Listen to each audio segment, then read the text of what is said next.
तो चलिए सीधा फिर एक बार आपको सुनाते हैं प्रधानमंत्री नरेंद्र मोदी के मन की बात के 129वें एपिसोड को। गौरव व्यक्त किया।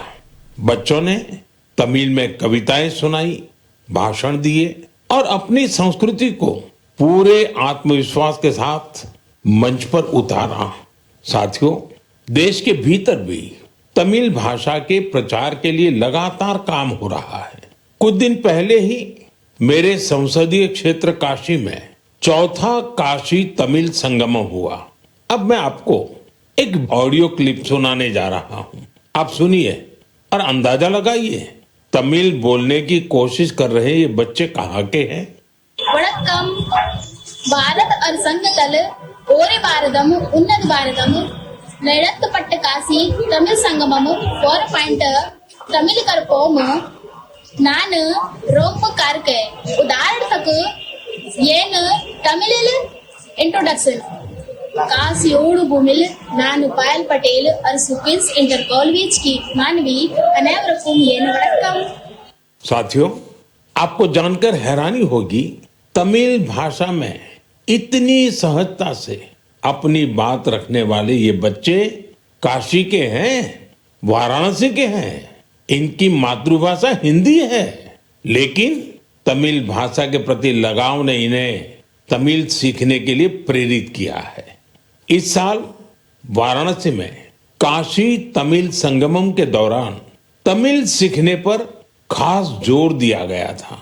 लर्न तमिल, तमिल कराकलम। इस थीम के तहत वाराणसी के 50 से ज्यादा स्कूलों में विशेष अभियान भी चलाए गए। इसी का नतीजा हमें इस ऑडियो क्लिप में सुनाई देता है। एन्न पेर वैष्णव नान निवेदिता शिक्षा सदन बालिका इंटर कॉलेज वाराणसी पढ़िक्किरेन नान काशी तमिल कर्कलाम 4.0 ला तमिल भाषा टिक्कावुम इल्लुवम करेन इंधा वयपुक्क पराधान नरेंद्र मोदी अवगलेकु नान नंटी सोलिगरेन। साथियों, तमिल भाषा दुनिया की सबसे प्राचीन भाषा है। तमिल साहित्य भी अत्यंत समृद्ध है। मैंने मन की बात में काशी तमिल संगमम में भाग लेने का आग्रह किया था। मुझे खुशी है कि आज देश के दूसरे हिस्सों में भी बच्चों और युवाओं के बीच तमिल भाषा को लेकर नया आकर्षण दिख रहा है। यही भाषा की ताकत है, यही भारत की एकता है। साथियों, अगले महीने हम देश का 77वां गणतंत्र दिवस मनाएंगे। जब भी ऐसे अवसर आते हैं तो हमारा मन स्वतंत्रता सेनानियों और संविधान निर्माताओं के प्रति कृतज्ञता के भाव से भर जाता है। हमारे देश ने आजादी पाने के लिए लंबा संघर्ष किया है। आजादी के आंदोलन में देश के हर हिस्से के लोगों ने अपना योगदान दिया है, लेकिन दुर्भाग्य से आजादी के अनेकों नायक नायिकाओं को वो सम्मान नहीं मिला जो उन्हें मिलना चाहिए था। ऐसी ही एक स्वतंत्रता सेनानी है ओडिशा की पार्वती गिरि जी। जनवरी 2026 में उनकी जन्म शताब्दी मनाई जाएगी। उन्होंने 16 वर्ष की आयु में भारत छोड़ो आंदोलन में हिस्सा लिया था। साथियों, आजादी के आंदोलन के बाद पार्वती गिरि जी ने अपना जीवन समाज सेवा और जनजातीय कल्याण को समर्पित कर दिया था। उन्होंने कई अनाथालयों की स्थापना की। उनका प्रेरक जीवन हर पीढ़ी का मार्गदर्शन करता रहेगा। मैं पार्वती गिरि जी को श्रद्धांजलि अर्पण करूं छी। साथियों, ये हमारा दायित्व है कि हम अपनी विरासत को न भूलें। हम आजादी दिलाने वाले नायक नायिकाओं की महान गाथा को अगली पीढ़ी तक पहुंचाए। आपको याद होगा जब हमारी आजादी के 75 वर्ष हुए थे, तब सरकार ने एक विशेष वेबसाइट तैयार की थी। इसमें एक विभाग अनसंग हीरोज को समर्पित किया गया था।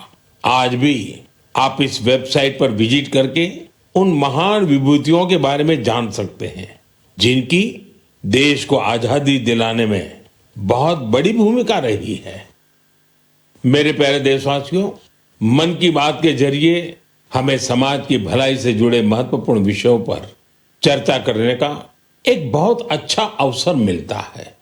आज मैं एक ऐसे मुद्दे पर बात करना चाहता हूं जो हम सभी के लिए चिंता का विषय बन गया है।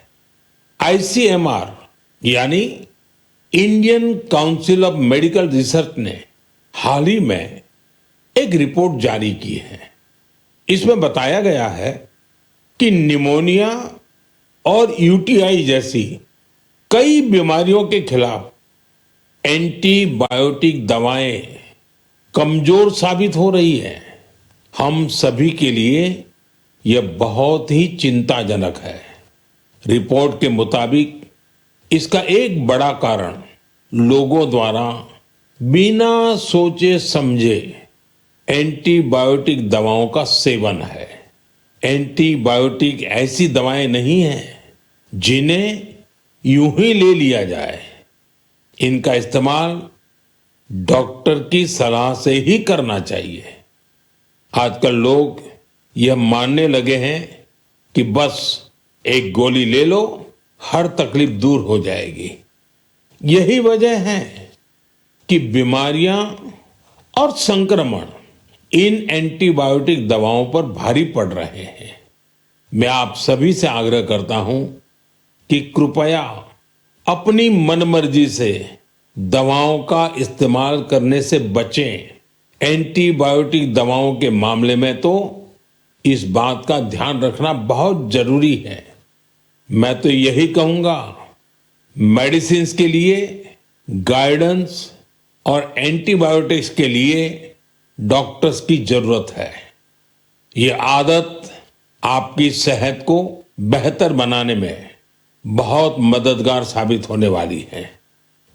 मेरे प्यारे देशवासियों, हमारी पारंपरिक कलाएं समाज को सशक्त करने के साथ ही लोगों की आर्थिक प्रगति का भी बड़ा माध्यम बन रही है। आंध्र प्रदेश के नारसापुरम जिले की लेस क्राफ्ट की चर्चा अब पूरे देश में बढ़ रही है। ये लेस क्राफ्ट कई पीढ़ियों से महिलाओं के हाथों में रही है। बहुत धैर्य और बारीकी के साथ देश की नारी शक्ति ने इसका संरक्षण किया है। आज इस परंपरा को एक नए रंग रूप के साथ आगे ले जाया जा रहा है। आंध्र प्रदेश सरकार और नाबार्ड मिलकर कारीगरों को नए डिजाइन सिखा रहे हैं, बेहतर स्किल ट्रेनिंग दे रहे हैं और नए बाजार से जोड़ रहे हैं। नारसापुरम लेस को जीआई टैग भी मिला है।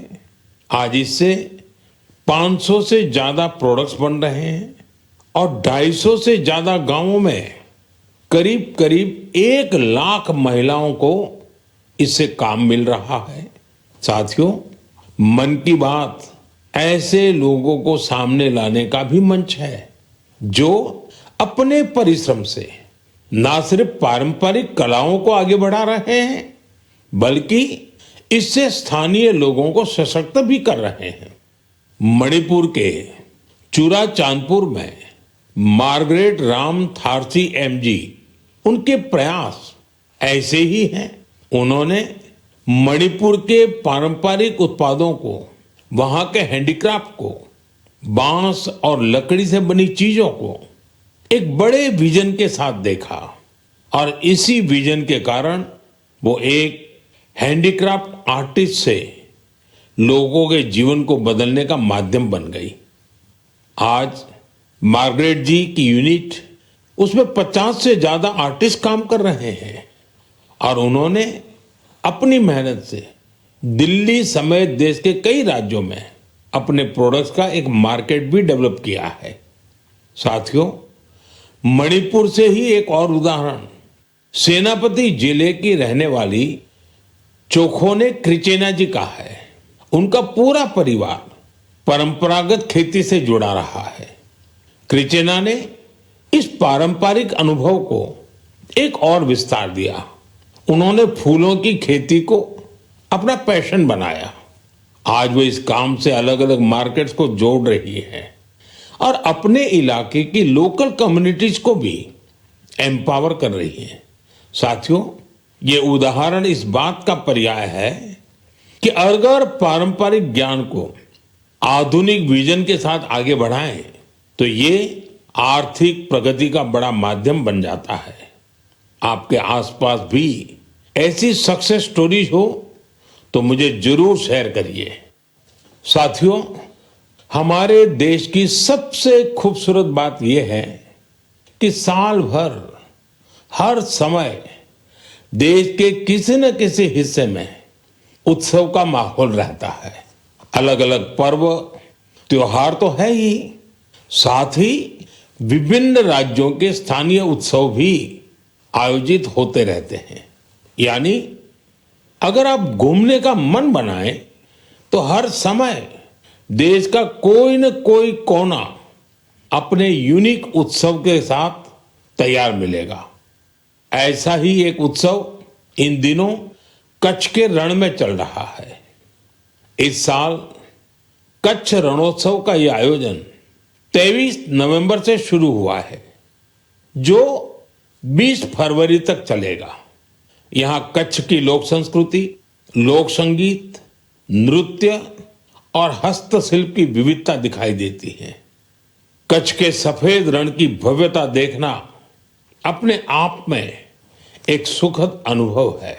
रात के समय जब सफेद रण के ऊपर चांदनी फैलती है, वहां का दृश्य अपने आप में मंत्र मुग्ध कर देने वाला होता है। रण उत्सव का टेंट सिटी बहुत लोकप्रिय है। मुझे जानकारी मिली है कि पिछले 1 महीने में अब तक 2 लाख से ज्यादा लोग रणोत्सव का हिस्सा बन चुके हैं और देश के कोने कोने से आए हैं, विदेश से भी लोग आए हैं। आपको जब भी अवसर मिले तो ऐसे उत्सवों में जरूर शामिल हो और भारत की विविधता का आनंद उठाएं।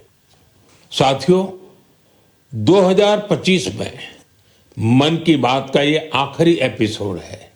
अब हम साल 2026 में ऐसे ही उमंग और उत्साह के साथ, अपनेपन के साथ अपने मन की बातों को करने के लिए मन की बात के कार्यक्रम में जरूर जुड़ेंगे।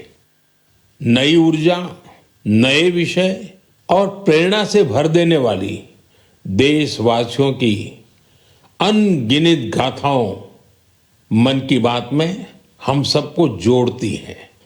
हर महीने मुझे ऐसे अनेक संदेश मिलते हैं जिसमें विकसित भारत को लेकर लोग अपना विजन साझा करते हैं। लोगों से मिलने वाले सुझाव और इस दिशा में उनके प्रयासों को देखकर ये विश्वास और मजबूत होता है। और जब ये सब बातें मेरे तक पहुंचती हैं तो विकसित भारत का संकल्प जरूर सिद्ध होगा। यह विश्वास दिनों दिन मजबूत होता जाता है। साल 2026 इस संकल्प सिद्धि की यात्रा में एक अहम पड़ाव साबित हो। आपका और आपके परिवार का जीवन खुशहाल हो, इसी कामना के साथ इस एपिसोड में